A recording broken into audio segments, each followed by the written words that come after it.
Hi, everybody. Welcome. My name is Sabrina Zamera. I am on the marketing team here at iSolutions, and I am joined today by our senior software engineer, Brandon Cook, and our senior Business Central developer, Marcel van Deventer. And we're excited to talk about a lot of new things that are coming out to our apps and our products. We do typically have a release once a month. And so we just want to give you a little preview and a little insight into what was included in the November release of our products like iPayments and national accounts. So welcome, Brandon and Marcel. Thanks for joining me here today. And with that, I just kind of want to open the floor to the two of you. What was in this release that you were really excited about, or maybe something that customers have been asking for a long time? What are your thoughts?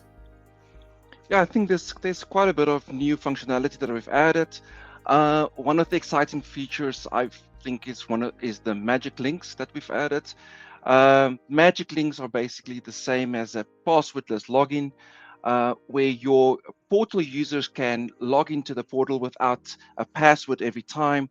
So they can just fill in their email address and it will send them a magic link in an email. They can click on it and it will automatically authenticate them if they are a valid user securely, and then log them in. So they don't have to remember their passwords every time. So I think that's a nice feature for our customers using the customer portal. Yeah, I love that. And my favorite thing about that is when I want to log in to pay a bill, or I just want to get it done. Like I'm doing it in that minute. If I don't remember my password, I don't want to wait and try to figure that out. And this just gives people the opportunity to, get it taken care of right away. And I love that feature. Yeah, and to couple on to that, so one of the requests that we've had before is we have customers who have their own customer portal, their own managed experience, and then of course we have our customer portal that's specific to the functionality within our ecosystem. And but before the introduction of this, you need to really have the credentials to get into both systems. Well, now with the introduction of this, as long as they have to of course establish the customer portal account, going through the normal claim account workflow, but then once that account's established, if you have your customer portal, you can just have a link to ours, and there's no longer the need to manage these passwords again. They can just link in. As long as they know their email, they can log in, and you can then seamlessly go back and forth between those portals without much friction. So we're really excited about that. Nice. And hope to be able to add some enhancements on that for single sign-on in the future. But we thought that this was a nice enhancement to that user experience. For sure. I know there's a lot of other things in this release. I don't know if you want to talk about the licensing manager at all, Brandon. That might be a good thing to touch on. Yeah, so we've rolled out a change to the way that our licensing of our application works, and also gives the ability for us to be able to offer customers to be part of insider tracks for new features. As we get new features rolled out, we can offer insider tracks so that we can enable those features for customers to, for our clients to beta test, or to get preview versions of that, or to be able to get it enabled in their environment when it's ready to go, and it also helps to kind of be able to manage the full feature set as we continue to move forward. So we've had the licensing system in for about 6 months, and we've made some improvements on how that licensing is managed, and there's a little workflow, and that's kind of an admin thing behind the scenes that most users won't encounter very frequently, but a lot of work went into, as goes into all of these complex systems, a lot of work went into that licensing, the manager itself, the licensing system. So that's going to continue to play an important role moving forward with the iPayments setups.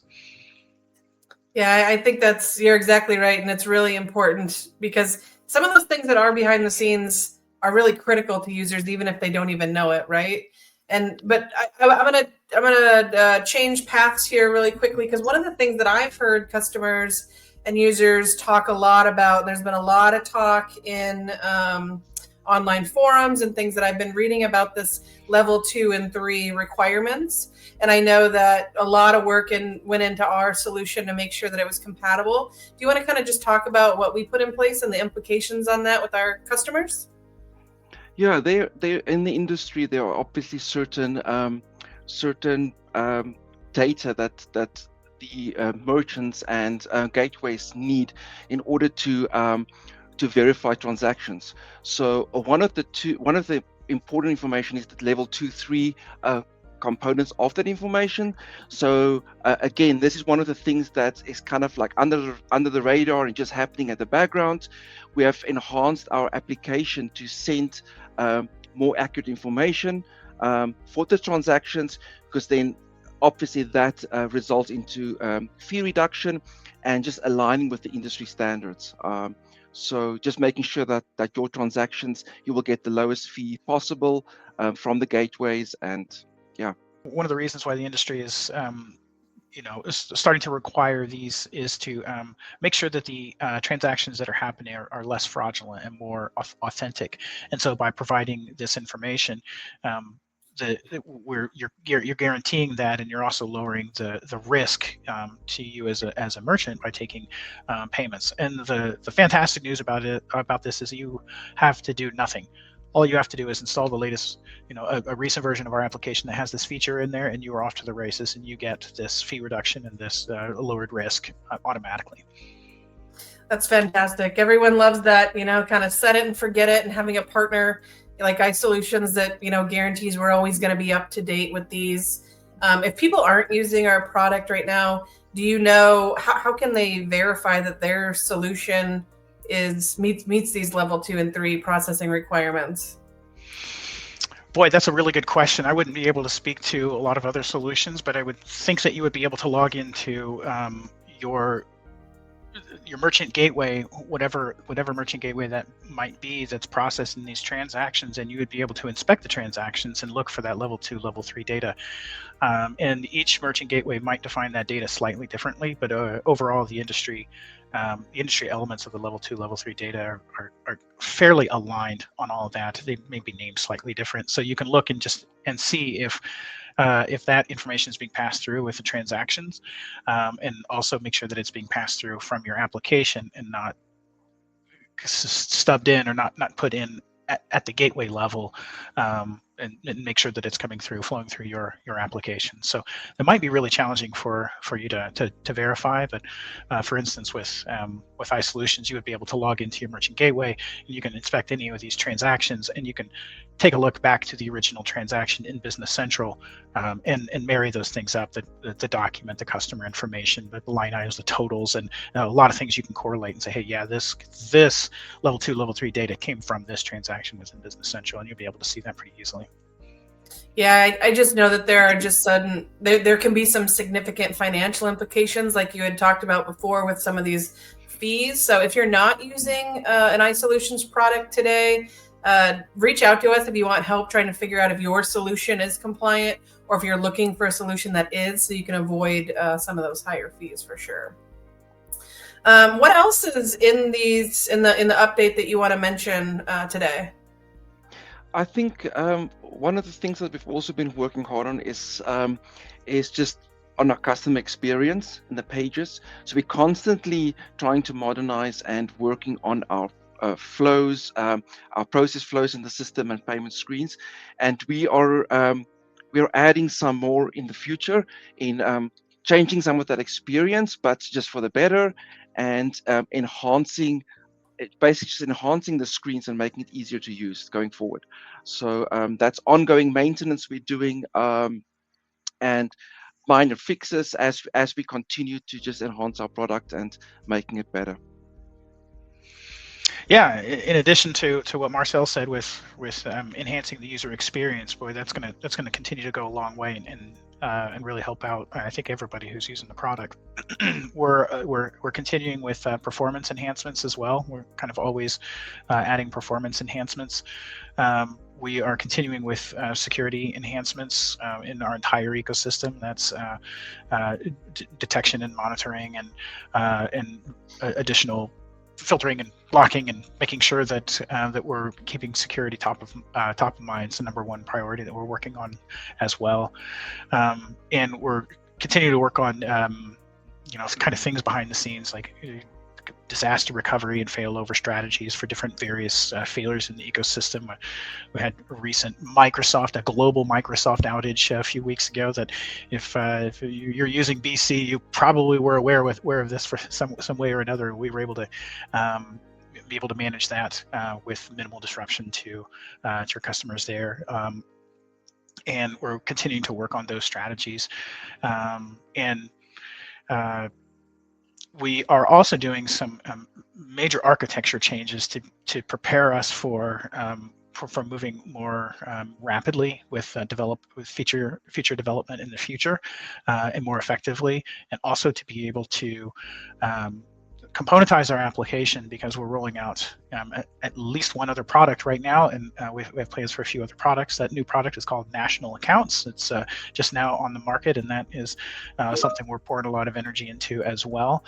That National Accounts product is going to it basically gives you the opportunity to have a parent-child relationship for all your customers within Business Central, kind of harkening back to the old GP days.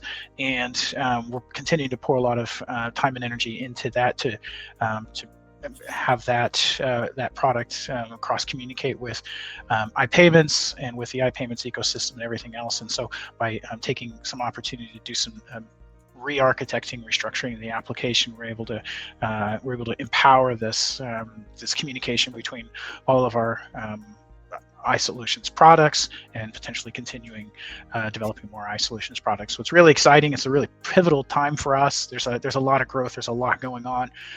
Some of the things that are going on are behind the scenes, backstage. You might hear some clanking and rustling, but and some of those things you won't see right away, the benefits of right away. But there's a ton going on, and those will start to bear fruit.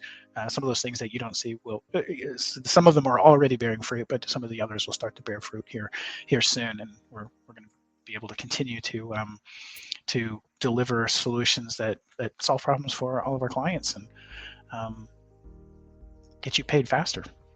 Yeah, that's perfect. I couldn't have said that better myself.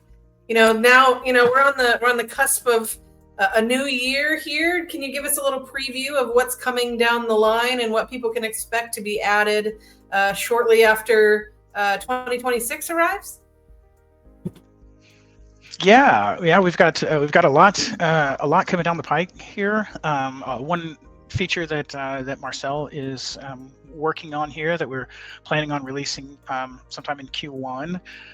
Marcel, you want to talk about AutoPay? Yeah, so basically what one of the things that we think will be a great addition to our product is to be able to schedule payments in the future based on a schedule. So for example, you can do just a once-off payment for a customer in the future. You can do scheduled payments for a customer on a specific day of a month, quarterly, monthly, yearly, that you can a customer can say, well, on the 15th of the month, I would like you to just take payment on all my open invoices or anything that's due before the payment due date, so I can get all my payment discount. So it's basically like an AutoPay module that we're going to build in that will just plug into all our current strategy and functionality with an easy setup for you to maintain. So that's one of the exciting things that's coming in Q1.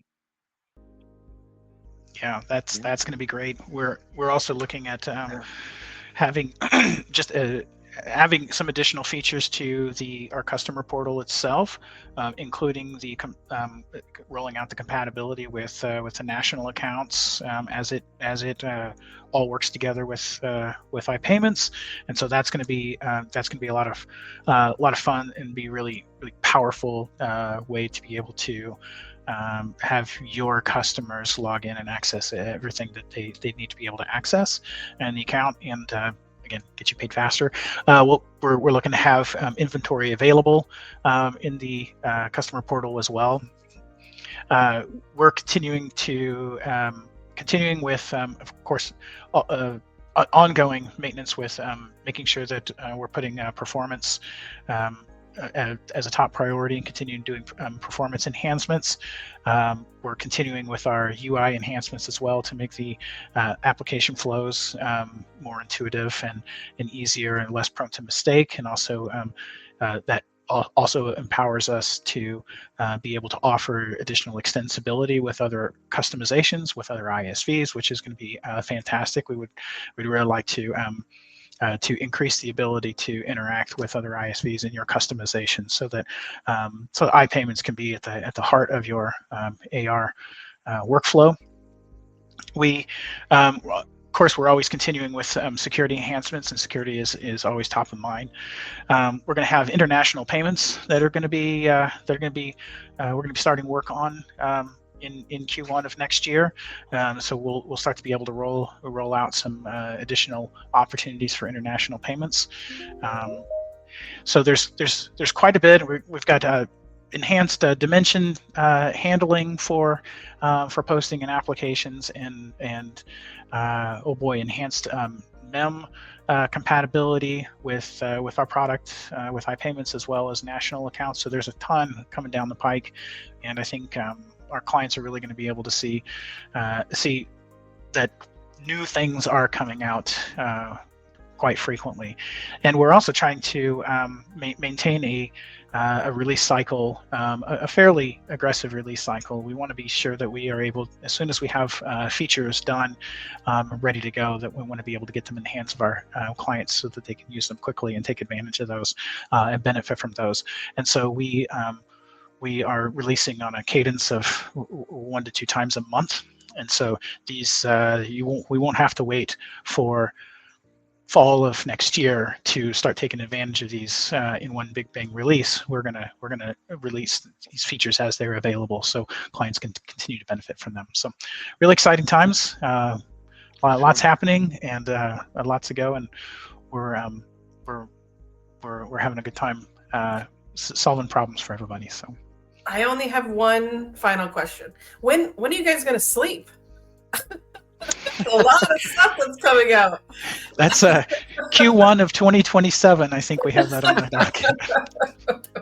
That's really exciting, though. It sounds like a lot of great things. I know we get a lot of suggestions from clients and partners that we work with, and we take those very seriously, put them into our roadmap, and we're making them reality. So I'm going to drop a couple of links down below this video. One, I'm going to put in the link. If you have product requests, go ahead and fill out that form at the link below. I'm also going to link out to our product release page, where you can stay up to date on what is coming out and the updates that we've made to the application. But if you follow us right here, whether you're watching on YouTube or LinkedIn, you'll find these videos and other updates as they happen. But thanks, Brandon and Marcel, for being here with me today and sharing all the exciting things happening at iSolutions for Business Central.